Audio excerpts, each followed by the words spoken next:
capítulo 19, versículo 1. Lucas, capítulo 19, versículo 1.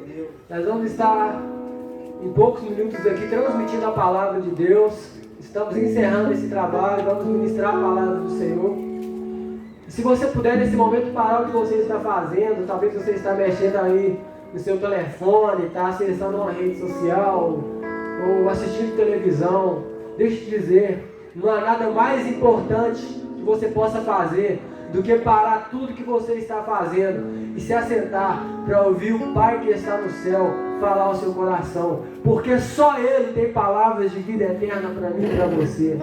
Lucas capítulo 19, versículo 1 diz assim: E tendo Jesus entrado em Jericó, ia passando, eis que ali havia um homem chamado Zaqueu, e este era chefe dos publicanos e era rico, e procurava ver quem era Jesus, e não podia por causa da multidão, porque era pequena a sua estatura. E correndo diante dele, subiu a uma figueira brava para o ver, porque havia de passar por ali. E quando Jesus chegou àquele lugar, olhando para cima, o viu e disse: Zaqueu, desce depressa, porque hoje me convém pousar em tua casa. E apressando-se desceu depressa e com júbilo, e vendo tudo isso murmuravam dizendo: entrara para aquele hóspede de um homem pecador. Levantando-se Zaqueu, disse ao Senhor: Senhor, eis que eu dou aos pobres metade dos meus bens, e se alguma coisa tenho defraudado alguém, eu restituo quadruplicado. E disse Jesus: hoje veio salvação a esta casa, pois também este é filho de Abraão, porque o Filho do Homem veio buscar e salvar o que se havia perdido. Meu querido ouvinte da palavra de Deus, senhores e senhoras, ouçam o que o Senhor está dizendo aqui. Nessa passagem, Jesus está passando por Jericó e lá vai ter um homem chamado Zaqueu.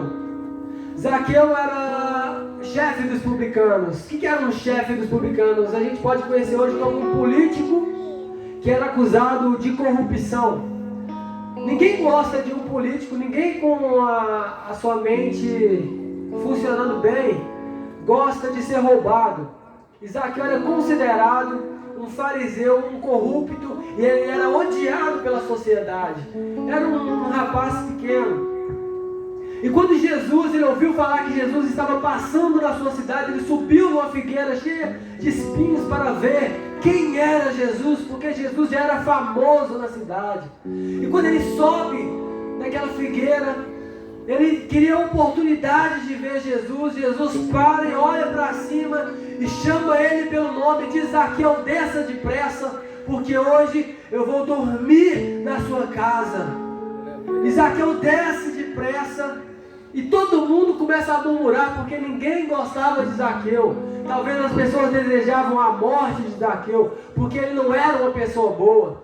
E Zaqueu vai responder dizendo: Jesus, eu sei que eles estão falando de mim, eu sei que está todo mundo reclamando com o Senhor, porque o Senhor entrou na minha casa, me deu a oportunidade de te receber aqui. Mas Senhor, eu posso até ter dinheiro, mas eu pego metade do que eu tenho e dou para os pobres. E se eu tenho roubado alguém, só essa pessoa chegar e me falar que eu devolvo a ele 4 vezes mais, porque eu estou arrependido das coisas que eu fiz. Sabe a lição que Deus dá para nós, que Jesus nos dá através da vida de Zaqueu? É o que Jesus diz: o Filho do Homem veio buscar e salvar o que se havia perdido. Jesus veio para procurar. Buscar significa procurar. Jesus veio procurar os que estavam perdidos. Sabe, quem precisa ser achado é quem se perdeu. O primeiro a se perder foi Adão. Foi o primeiro homem que caiu no pecado e perdeu a bênção da comunhão com Deus. Ele perdeu Deus. Você pode perder pessoas, você pode perder a sua esposa, você pode perder seus filhos, você pode perder dinheiro, você pode perder emprego. Talvez você já perdeu muita coisa nessa vida, talvez você já perdeu saúde. Mas a coisa pior que o pode perder a presença de Deus, é a presença do Espírito Santo de Deus na vida do ser humano. E Adão e Eva perderam a presença de Deus. E o pecado entrou no mundo. Onde não tem presença de Deus, tem presença do pecado. Onde não tem presença de Deus, tem presença da morte. E o salário do pecado é a morte. Todo ser humano, meu querido, se afastou de Deus de uma forma tão grande. Se afastou de Deus a ponto de ele perder o Deus de vista. Fomos destituídos da glória de Deus. Nós perdemos a presença dele. O pecado nos afastou de Deus. Então nós nos tornamos como há uma parábola que Jesus conta da ovelha perdida. O pastor tinha 100 ovelhas. Uma ovelha foi embora e desapareceu, pois o pastor largou as 99 e foi atrás de uma ovelha. E quando encontrou ela, curou suas feridas, colocou ela nos seus ombros e trouxe de volta.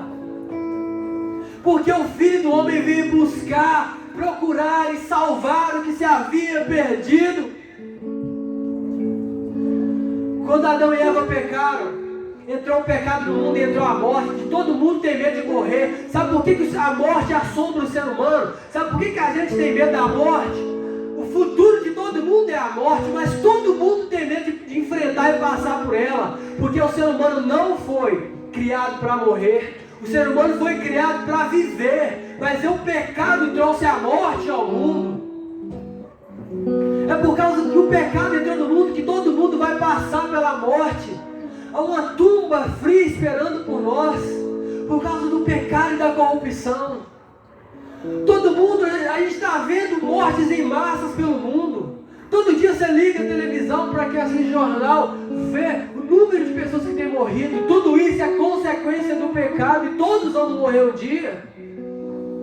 Mas por que a gente está aqui pregando? É porque nós trazemos boas notícias da parte de Deus para você. É porque nós viemos aqui trazer uma boa nova para você. Nós não viemos aqui falar de morte. Nós não viemos aqui falar de sepultura. Nós não viemos aqui falar de túmulo. Nós viemos falar de ressurreição, de vida e vida com abundância. Nós viemos aqui falar que Jesus veio como homem e como ser humano. Ele enfrentou a morte. A morte chegou perto dele, alcançou ele, e ele morreu, e ele foi para o túmulo, ele foi transpassado com uma lança, e por 3 dias ele ficou dentro de uma catatuba. Mas o que a morte não esperava é que no 3º dia, Maria Madalena, Maria e Salomé foram à sepultura e perguntaram: quem pode remover a pedra do sepulcro para nós? E quando eles chegaram na porta do sepulcro, para surpresa dela, a pedra estava removida e havia um anjo sentado em cima dela. E o anjo dizia: eu sei quem vocês estão procurando. Vocês estão procurando vivo entre os mortos, e ele não está mais aqui no sepulcro, ele já ressuscitou. Louvado seja o nome do Senhor. Sabe como que a morte faz para levar o ser humano embora? Tem aquele desenho da morte com a foice. A gente desenha a morte, a gente desenha uma morte escura com a foice na mão. A foice da morte, a Bíblia chama de aguilhão. É com a foice, é com o aguilhão que ela prende as pessoas. Sabe qual que é o aguilhão da foice? Aquela parte de cima da foice é o pecado. O nosso próprio pecado dá legalidade para a morte nos matar.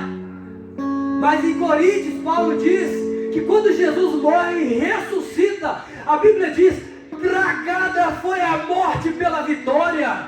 Aleluia. A Bíblia diz, Paulo pergunta: aonde está o inferno, a tua vitória?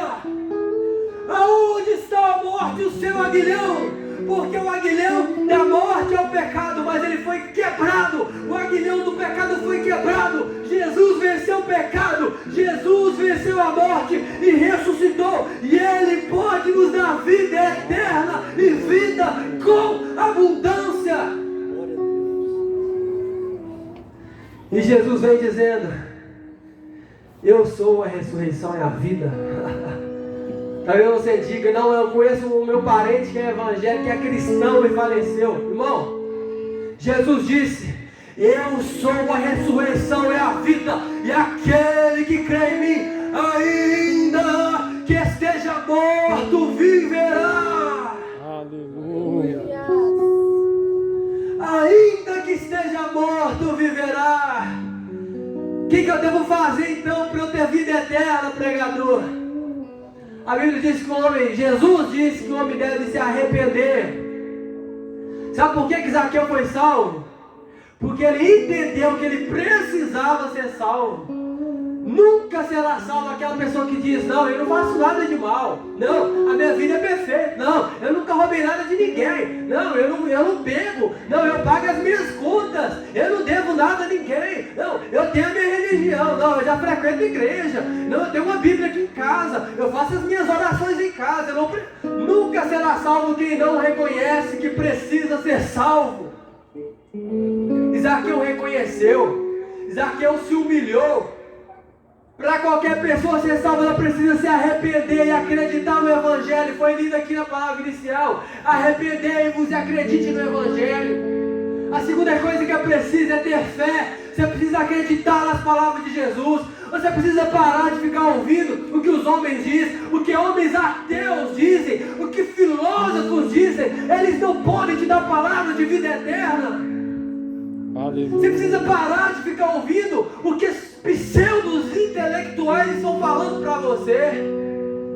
Estão falando que a igreja não sabe, que a igreja não serve para nada. Estão falando que não precisamos de Jesus. Somos salvos pela graça, você é salvo por meio da fé. Manda embora a incredulidade e acredite nas palavras de Jesus. Jesus muda a história, Jesus muda a vida. Precisamos de arrepender, precisamos de fé. E quando a gente arrepende, quando a gente tem fé, precisamos de nos separar desse sistema mundano e corrupto. Precisamos de santidade. E Jesus é quem faz isso. Jesus não está procurando os maiores santarrões. Jesus está procurando os piores pecadores. Se você se considera um pecador, se você é uma pessoa que diz, eu não posso ir para a igreja porque eu faço muita coisa errada, é você que Jesus quer. Jesus está mais próximo de salvar você do que alguém que é religioso e pensa que tem Jesus e na verdade não tem. Se você está arrependido hoje, se você cometeu algumas coisas durante a sua vida, a sua infância, se você está arrependido de algum roubo, de algum furto, de alguma traição, de alguma mentira, de algum pecado, se você está se sentindo mal por isso, é momento de você se aproximar de Jesus e pedir, Jesus, filho de Davi, me salva! Aleluia. Então ele vai separar você do mundo, ele vai santificar você. Sabe o que ele vai fazer? A quarta coisa, ele vai te regenerar. Ele vai fazer você nascer de novo. Ele vai mudar o seu coração. Você nunca mais vai ser uma pessoa que mente, que trai, que calunia. Você vai ser um exemplo para a sua família. Você vai ser um exemplo para a sociedade. Você vai ser um exemplo para as autoridades. O Deus pode mudar a sua vida. Deus pode transformar um ladrão em uma pessoa justa, piedosa e honesta. Deus pode transformar uma prostituta em uma mulher santa de Deus. Deus pode transformar um traficante em um pastor de igreja. Deus pode transformar um ladrão em um juiz. Aleluia. Deus pode transformar um travesti em um homem cheio do Espírito Santo. Depois daí uma família. Deus pode. Você precisa acreditar e parar de ouvir o que as massas estão dizendo. Você precisa parar de ouvir o que as páginas quebrando o tabu estão falando com você. Você precisa quebrar a incredulidade e acreditar nas palavras de Jesus.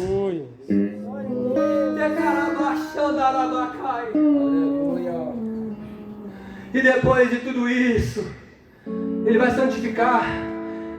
E por último, Ele vai fazer algo tremendo. Ele vai te dar serviço, utilidade. Talvez você pensou em morrer. Talvez tem gente aqui me ouvindo que já pensou até em tirar sua própria vida e em suicidar. Talvez você está me ouvindo, você está aprofundado numa depressão. Talvez você está aprofundado em uma ansiedade. porque você não sabe o que você está fazendo nessa terra. Eu sei porque a Bíblia me ensinou. Eu sei porque antes eu não sabia. Eu aprendi com Jesus o que eu aprendi com Jesus. Isso eu vim transmitir para você. Você veio a esse mundo porque antes que você se formasse no ventre da sua mãe, Jesus, Deus te conheceu. E Deus tem um propósito na sua vida. Louvado seja o nome do Senhor. E Deus quer usar você. Aleluia. Talvez você está se sentindo muito sozinho aí em sua casa, no seu canto aí. Escuta uma coisa, a Bíblia diz em Salmo: até o pardal encontrou casa para morar nos seus altares, ó Deus. Pardal é um bichinho, um passarinho solitário. Até o pardalzinho encontrou lugar na presença de Deus.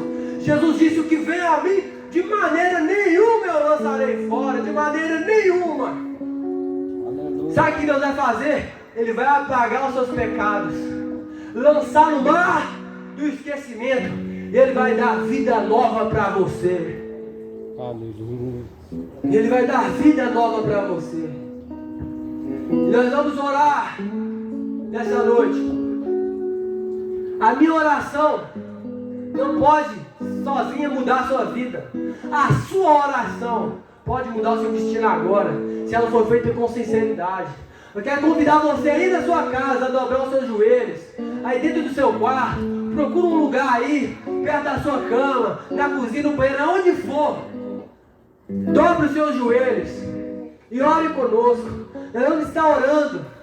Que você possa orar agora e falar com Deus: Senhor, eu me arrependo, eu acredito em Jesus, e eu te peço, Senhor, me santifica, me ajuda nesse momento.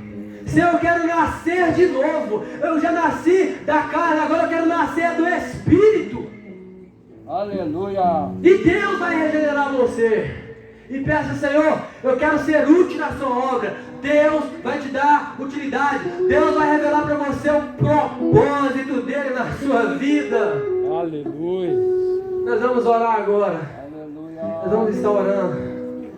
E Deus vai revelar para você grandes coisas. As coisas que o ouvido não ouviu, olhos não viram, nem jamais se percebeu. São as coisas que Deus preparou para aqueles que o amam.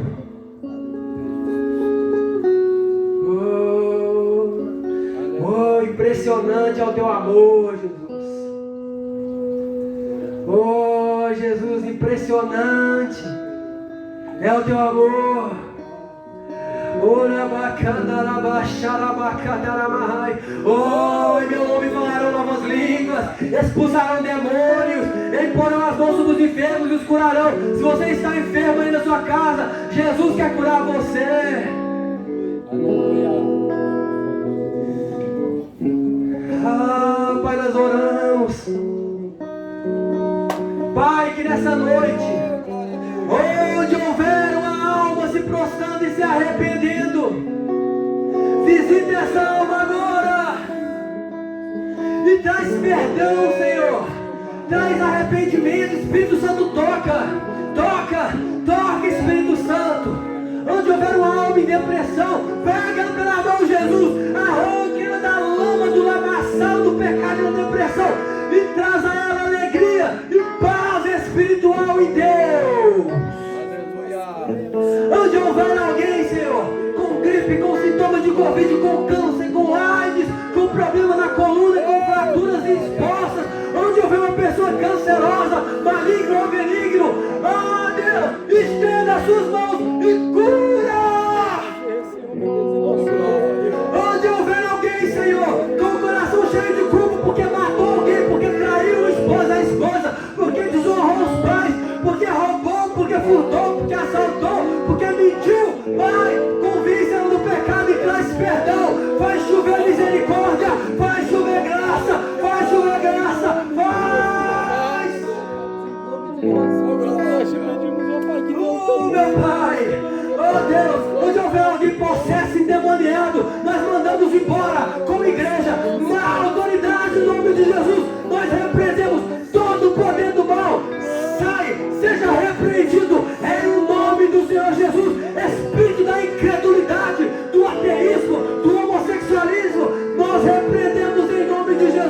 espírito que leva essa pessoa a roubar, a mentir, a trair, nós te repreendemos em nome de Jesus. Enfermidade, nós te repreendemos em nome de Jesus. Jesus te dá saúde. Ouça aí, você que está enfermo, Jesus te dá saúde. Onde houver, Pai, alguém preso em algum vício, preso, meu Pai, da solidão, da depressão e da ansiedade, nós proclamamos a libertação em nome de Jesus. E, Pai, nós te agradecemos, Jesus. E nós te agradecemos porque a sua presença está aqui e nós podemos te sentir. Jesus Cristo. Te agradecemos porque o Senhor já fez grandes coisas aqui, Jesus. Oi, a igreja vem. A igreja vem ministrando a palavra de Deus. As portas do inferno não prevalecerão contra ela. Ninguém poderá abalar o povo de Deus. Deus, essa é a sua noiva. Essa é a sua igreja, Pai. Eis-nos aqui. Envia-nos a nós, Senhor, até os confins da terra. Até os confins da terra. Dá-nos graça, Senhor, para honrar o teu nome. Nós te bendizemos, meu Pai, em nome de Jesus.